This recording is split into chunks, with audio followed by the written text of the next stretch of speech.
इतना प्रयास के बावजूद 12-12 बार प्रधानमंत्री बिहार में आए हैं, तो उसके असरात तो कहीं न कहीं आपको दिखेंगे। लेकिन तेजस्वी यादव का कहना था कि 4 जून के बाद मुख्यमंत्री नीतीश कुमार बड़ा फैसला लेंगे और वो फैसला चौंकाने वाला होगा। क्या नीतीश कुमार फिर से पलटी मार देंगे नतीजे आने के बाद? नीतीश जी हमेशा अ, आत्मचिंतन करते रहते हैं। उनके पार्टी के लोग भी आत्मचिंतन करते रहते हैं। उनके लिए फिर से आत्मचिंतन का समय मेरे ख्याल से आएगा।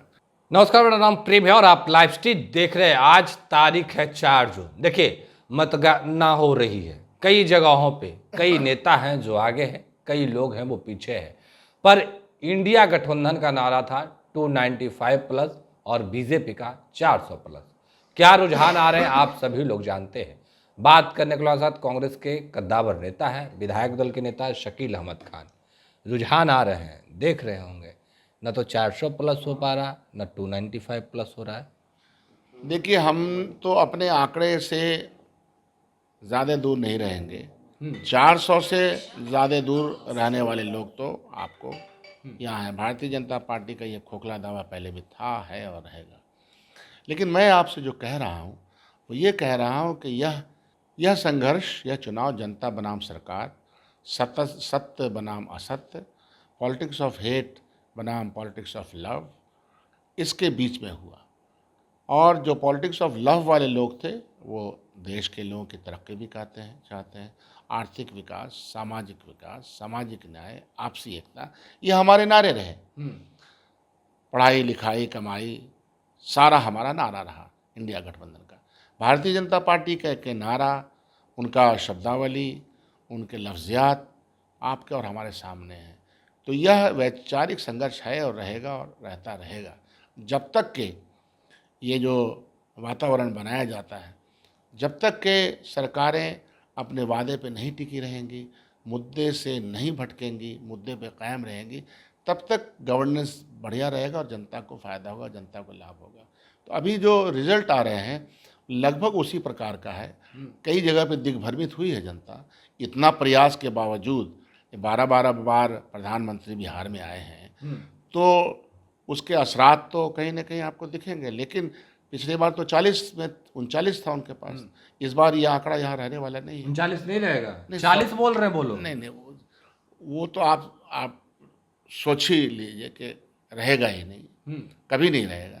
और ऐसा इसलिए नहीं रहेगा कि घमंड की राजनीति, घमंडिया पॉलिटिक्स अगर आप करते हैं तो उसका लाभ नहीं मिलता है लोगों को। आज भी मैं कहता हूँ गवर्नमेंट बने, वह गवर्नमेंट होनी चाहिए मुद्दों की बुनियाद पर, रोज़गार की बुनियाद पर, किसान राहत की बुनियाद पर, औरत सम्मान की बुनियाद पर। यह होना चाहिए, जो हुआ नहीं था।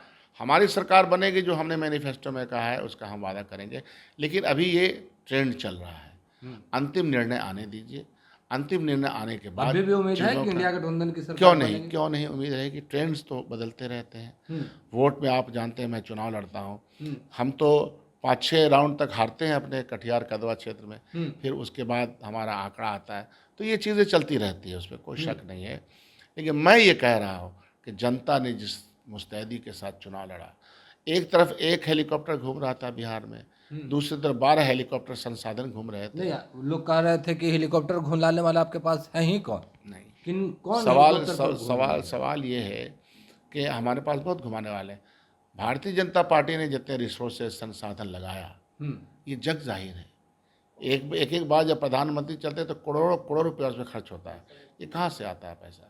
उसी तरह से कोई मंत्री नहीं बचे, कोई केंद्रीय मंत्री नहीं बचे जो यहाँ बार बार आ रहे हैं। तो पूरा जोर बिहार में कम करने को था, कम तो हुआ नहीं। बिहार में जीरो करने का था, जीरो तो होगा नहीं। तो इसीलिए मैं कहता हूँ कि सत्य और असत्य के बीच पे लड़ाई है। अभी 2-4 घंटे के बाद और रुझान आ जाएंगे, फाइनल टैली आ जाएगी, तब फिर हम लोग बात करेंगे। नहीं, एक सवाल खड़ा हो रहा है कि जब बैलेट पेपर खुला ईवीएम के पहले, तो उसमें इंडिया गठबंधन के कई नेता थे जो आगे हैं। अब ईवीएम खुलने के बाद आप लोग पीछे हो जा रहे हैं। देखिए, यह जो ट्रेंड होता है ऑफिशियल्स का, कौन लोग होते हैं जो बैलेट पेपर देते हैं? जो हमारे बूथ पे काम करते हैं, जिनकी ड्यूटी होती है, शिक्षक होते हैं। एक बड़ा ग्रुप है जो सरकार का सहयोगी ग्रुप है। शिक्षक भी तो सरकार का सहयोगी ग्रुप है। उनके शिक्षा नीति को मानता है या मनवाता है या पढ़ता है पढ़ाता है। उसी तरह से बहुत सारे ऑफिशियल्स हैं, क्लरिकल जॉब्स करने वाले लोग होते हैं। ये तमाम लोग बैड गवर्नेंस से परेशान हैं, बैड गवर्नेंस से, क्योंकि उनके सामने तो दिख रहा है ना, जो तनख्वाह आती है उस तनख्वाह से उनका पेट भी नहीं चल पा रहा है, अपने बच्चों की फ़ीस भी नहीं दे पा रहे हैं, इलाज भी नहीं कर पा रहे हैं। तो वो ट्रेंड जो अभी दिखने को आया है, ये हर गवर्नमेंट के लिए एक तरह का इस बात की गमबाजी करती है, इस बात की निशानदेही करती है कि आपको गवर्नेंस करना आता नहीं, आपके अपने सहयोगी आपसे रूठे हुए हैं, तकलीफ़ में हैं। एक तो वो, और सजग, ये सब लोग बहुत सजग होते हैं, बहुत सजग लोगों का जो वोट है वो इंडिया गठबंधन के पक्ष में है। ये एक तरह का ट्रेंड बताता है। दूसरा जो है, समाज को जिस तरह से विखंडित करने का, पोलराइज करने का प्रयास भारतीय जनता पार्टी ने किया है, वो आपके सामने वो भी दिखता है। लोग दिग्भ्रमित होते हैं और कई जगह पे ऐसा लगता है कि वो हुए हैं। अच्छा, जिस तरीके से बिहार में दावा किया जा रहा था, उधर से 40 में 40 का दावा था, आप लोग भी कह रहे थे कि 30-35 सीट हम लोग का होगा ही होगा, पर क्या लगता है ये आंकड़ा आप लोग के पास आ पाएगा? अभी आंकड़ा वगैरह तो 2-4 घंटे में पता चल जाएगा। मैं ये क्या कह रहा हूँ कि जो 400 का दावा और 40 का दावा करने वाले अपने उस दावे से कितने पीछे चले हैं। सरकार उनकी थी, उनके हाथ में सब कुछ था, वकील उनका, मुंसिफ उनका, अदालत उनकी, सारे कुछ उनके। तब ये फैसला क्यों आ रहा है? जनता नाराज़ है, जनता के तकलीफ़ों को एड्रेस कीजिए, वो निजात हासिल करना चाहते अच्छा, हैं। तेजस्वी यादव जिस तरीके से जनसभा को संबोधित किया, आप लोग भी लगे हुए थे, राहुल गांधी भी बिहार आए, क्या लग रहा है बिहार में कितना लोगों का मूड बदल गया? नहीं, बिहार में लोगों का मूड बदला और ये बदलता रहेगा। यह एक बदलता हुआ क्या जो ट्रेंड है। नौकरी का एजेंडा था वो काम किया? एकदम काम करेगा, सबके लिए काम करेगा। रोज़गार का एजेंडा किस घर के लिए नहीं एक सार्थक है, रेलिवेंट मुद्दा है? किस घर के लिए? हर घर के लिए, हर परिवार के लिए। हाँ, और हम लोगों ने कहा कि हम लोगों ने मुद्दों पे चुनाव लड़ा है, हमने डिवाइड एंड रूल के बुनियाद पर नहीं चुनाव लड़ा है। जाति जाति में बंट जाओ, धर्म धर्म में बंट जाओ, हिंदू मुसलमान करो, ये सब हम लोगों ने इंडिया गठबंधन क्या किसी नेता ने किया? नहीं किया है। तो इसीलिए उसका परिणाम हमको अच्छे आने चाहिए, इसकी उम्मीद है। और अगर हमारे उम्मीद के बरखिलाफ़ अगर सीटें आती हैं, फिर भी हमारा संघर्ष जारी है। चलिए, एक सवाल, अंतिम सवाल लेंगे। तेजस्वी यादव का कहना था कि 4 जून के बाद मुख्यमंत्री नीतीश कुमार बड़ा फैसला लेंगे और वो फैसला चौंकाने वाला होगा, अपनी पार्टी को बचाने वाला होगा और पिछड़े की राजनीति करते हैं उनके हित में फैसला। क्या नीतीश कुमार फिर से पलटी मार देंगे नतीजे आने के बाद? अपने देश में पिछड़ा, अति पिछड़ा, दलित, अक़लियत, ये सब 80% लोग तो पिछड़े, अति पिछड़े, 10% से ज़्यादा ही हमको लगता है कि अपर कास्ट में भी लोग पिछड़े, इकोनॉमिक तरीके से सब लोग पिछड़े हैं। यह बात तमाम नेताओं को समझ में आती है। नीतीश जी अच्छे आदमी हैं, ये तो हम लोगों ने कभी नहीं, अच्छा हमने कभी नहीं कहा। पार्टी छोड़कर गए थे तो पलटू राम आप लोग बोल रहे थे। नहीं, वो पलटते हैं तो पलटू राम कहते हैं। देखिए, शब्द कैसे बनता है?